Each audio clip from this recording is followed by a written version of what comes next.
One of the most important things that every photographer needs is a website, because you want to show off all that talent with all them pretty pictures. But if you're looking to get client work, you need to have a very professional and well-organized portfolio so that you can actually land those clients. And if you were like me in the beginning, in both my 3D career and in my photography career, I just kind of took all of my photography or all of my work and put it onto one page and just left it at that. Yeah, that's a bad idea. Let's don't do that, because if a client comes to your portfolio or your website and then they see a massive collage of street photography, dog photography, adventure photography, trucks, whatever it is, they're going to think, what does this person actually specialize in? Where are the photos that I'm actually interested in? And more importantly, they're going to ask themselves, are you the right photographer for their brand? But you clicked on this video, so don't worry. I am going to show you how to set up your portfolio so that it is easy to read, very professional, and highly organized. Now, the way that we're going to set up the portfolio is actually really, really simple.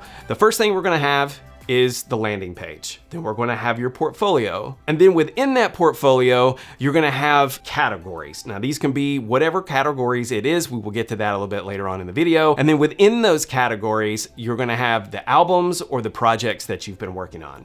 Now, starting off with the landing page, this is mine right here. Now, your landing page can be set up in any way that you choose. As long as you have a very clear way to get to your portfolio, that's all that matters. Now, moving into the portfolio, this is where we're going to create the categories. Now, you can see that I have adventure, brand products, automotive, travel, and dog photography. So first thing that I need you to do is go through, organize all of your images in Lightroom, decide what your categories are going to be, and then pick the best image out of those categories to make it an album cover for each category. And then label that album cover. This is where I'm going to tell you, only put the work that you want to get paid for into your professional portfolio. So if you don't want to go and shoot family portraits or high school graduation, do not put it in your portfolio, okay? Now, I am using Squarespace. I am not sponsored by Squarespace or anything like that. It is just a platform that I use that has everything that I need. Everything we discuss in this video is going to be able to go onto any web hosting platform without any problems. The principles are going to be the same. After you pick your album cover with Squarespace, I'm able to actually add text on top of my images. If your platform does not allow that, just take it into Photoshop, crop it to whatever size that you need, add the text in the font of your choice, and then upload it and add it into your album cover.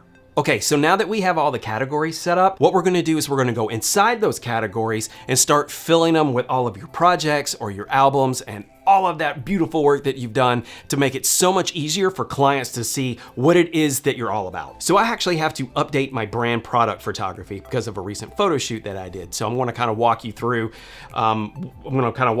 me setting this up. Okay, so now that we've come in here, this is my product brand page and all the albums of all the projects that I've actually worked on.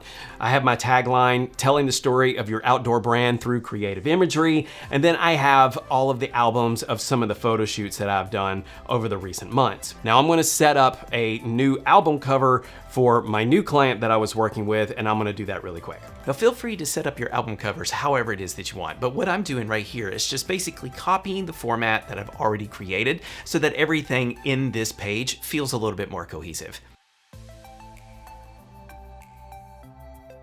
Okay, so now that I have this set up, basically I did the exact same thing that I did with our categories to the album cover. I picked an image that I thought would be the best representation of what it was that I was shooting, and then I gave it a label. So now what I'm gonna do is I'm gonna link it to a page that I've already created before I made this video, just for the sake of time, and I'm going to link it to this image. Now this might be obvious to some people. Attaching a page to this album cover creates its own custom URL for that page, and that's going to come into play in just a few minutes. So you can kind of see how I set up my page. Now I've done a banner across the top featuring the product that I shot. I have the name of the brand that I actually shot for, the name of what the product actually was, and a little blurb about the project.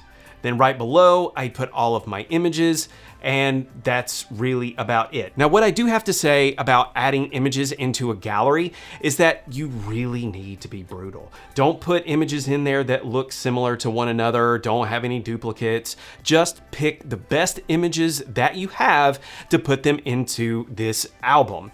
Now, the reason for that is because I don't know if you've ever heard this saying before, but it's better to have fewer great photos than a whole lot of mediocre ones, because the best photos are what's going to get you the job. So the reason why we set up the portfolio in this manner is because if a client comes to you and says, hey, I want to see all the brand products that you've shot, cool, I can send them a custom URL directly to all of my brand products. They don't have to scroll through tons and tons of images to find anything. I'm directing them directly to all of that work, and they won't see anything else. And another thing that's really awesome about having your portfolio set up in this manner is that you can quickly update it by adding an album or deleting an album. Like, you know, you're constantly going out and taking tons and tons of photos and shooting for all sorts of clients, and you're going to look at your old work and go, you know what, this doesn't fit my style anymore. We'll throw that out the door. It's easier that way to keep it clean and updated, and you're going to constantly look like you're working all the time when you're constantly updating your website. So guys, if you got anything out of this video, please let me know. If I left anything out, also let me know. I'm always looking for new ways to update my portfolio and different ways of setting everything up, because let's face it, portfolios are ever changing. They're always growing. You're adding stuff, you're removing stuff. But guys, if you got anything out of this, like I said before, please let me know. Like, subscribe, do all that fun stuff, and I will see you in the next video. All right, see y'all later.